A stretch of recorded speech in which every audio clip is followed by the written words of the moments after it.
Shrimati Banga Geeta Vishwanathan. Thank you so much, sir. To Chairman, sir. Sir, I convey my thanks on behalf of Kakinada parliamentary people to Honorable Minister for sanction of 516F new NH to Kakinada, sir. Thank you so much, sir. And I would like to know from the Honorable Minister, according to answer, thousands of cases are pending with regarding NH, sir. Sir, in my constituency, Komargiri village is there, sir, in Pittapuram constituency. Sir, surrounding areas are getting, farmers are getting 51 lakhs. But this area is in only 27 lakhs. In these days, day by day, land acquisition cost is rising, sir, land cost. Please do with humanitarian grounds according to your level. And I would like to suggest one issue, sir. Regarding arbitration, the collector is saying with arbitration only 30% is there, sir. I know you already said in the answer, sir, collector is there any, sir, is there any team for rising the arbitration amount from 30% to 60% or Honorable member, please. Thank you, sir. सम्माननीय speaker महोदय, आपको भी शायद ये पता होगा, आजकल लोग मेरे पास हमारी लैंड रोड में लो मत, अलाइनमेंट बदलो, इसके लिए कोई नहीं आता। मैं हमारी लैंड लो और एमपी साहब आते इधर नहीं, इधर से लाओ, इधर से लेके जाओ।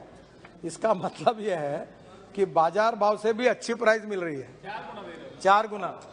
लोग खुश है। प्रॉब्लम यह है कि कुछ जगह पर लैंड जो होती है, ये इसका जो लैंड यूज होता है वो एग्रीकल्चर है कि अर्बन है।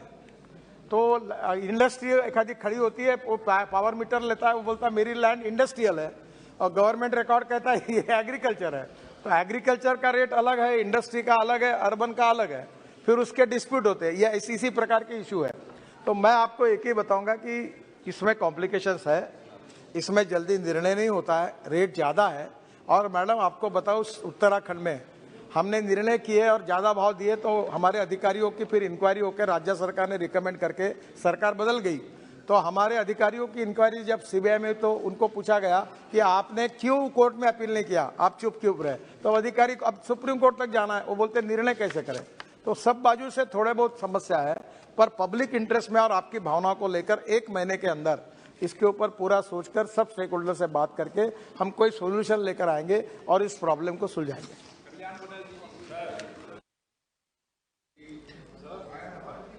Answer of the Honorable Minister regarding the payment of compensation. I have a very few. You see, in 2013 Act, Land Rehabilitation and Compensation Benefit, etc., that replacing the Land Acquisition Act, the Act came into force. Then the Act was amended when you have come into the power. Now there the compensation principles have been laid down.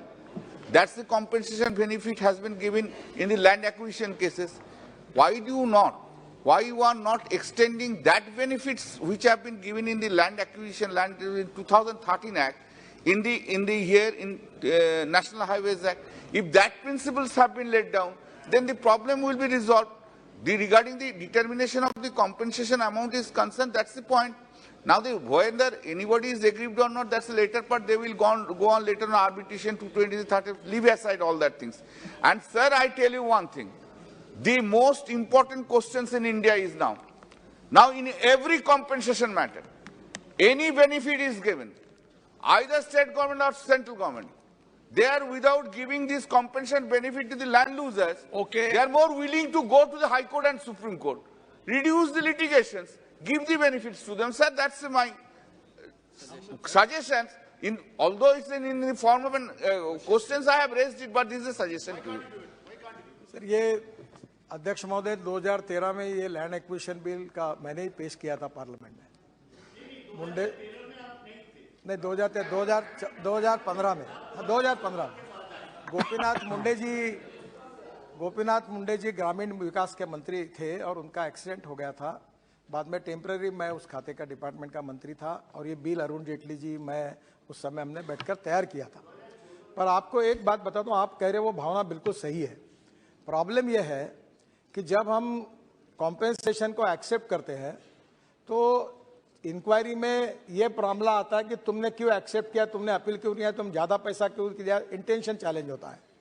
अब यह ऐसी विचित्र स्थिति हो गई है कि कानून बनाने का अधिकार भारत सरकार को है और रूल्स बनाने का अधिकार राज्य सरकार को है, और इसलिए हमको राज्य सरकार पूरा एडमिनिस्ट्रेशन इसमें काम करती है, राज्य सरकार हम केवल पैसे यहां से लेके बैंक में डिपॉजिट करते हैं, कलेक्टर उनका, काला उनका, कमिश्नर उनका, वही सिस्टम में हमको काम करना पड़ता है। मैं ये आपकी बात से सहमत हूं कि एक तरफ कॉम्पेंसेशन के रेट काफी रिजनेबली बढ़ गए हैं, अभी वो तकरार नहीं रही है कि हम किसी के ऊपर अन्याय कर रहे हैं।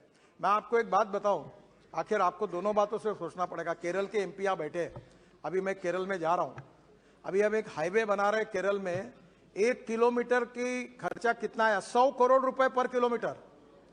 केरल में केरल के मुख्यमंत्री जी ने पहले मुझे मान्य किया कि 50%, 25% लैंड का पैसा मैं दूंगा, फिर उन्होंने अभी पत्र लिखा कि मैंने मान्य किया था पर I am not in position, मैं नहीं दे सकता।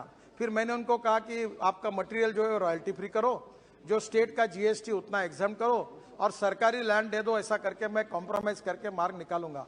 Cost is coming 100 crore rupees per kilometre. आप मुझे बताइए कि देश में पूरा आप ही सब लोग प्रमुख है, पार्लियामेंट सार्वभौम है, अगर हमको रोड भी बनाने हैं तो क्या 100 करोड़ रुपए पर किलोमीटर आएगा, तो कहां से बना पाएंगे। और इसलिए मेरा आपसे यही कहना है कि बिटवीन द लाइन हमें बराबर मार्ग निकालना पड़ेगा, जो टाइम बाउंड होगा, करप्शन फ्री होगा, किसी का स्टेक होल्डर का नुकसान नहीं होगा।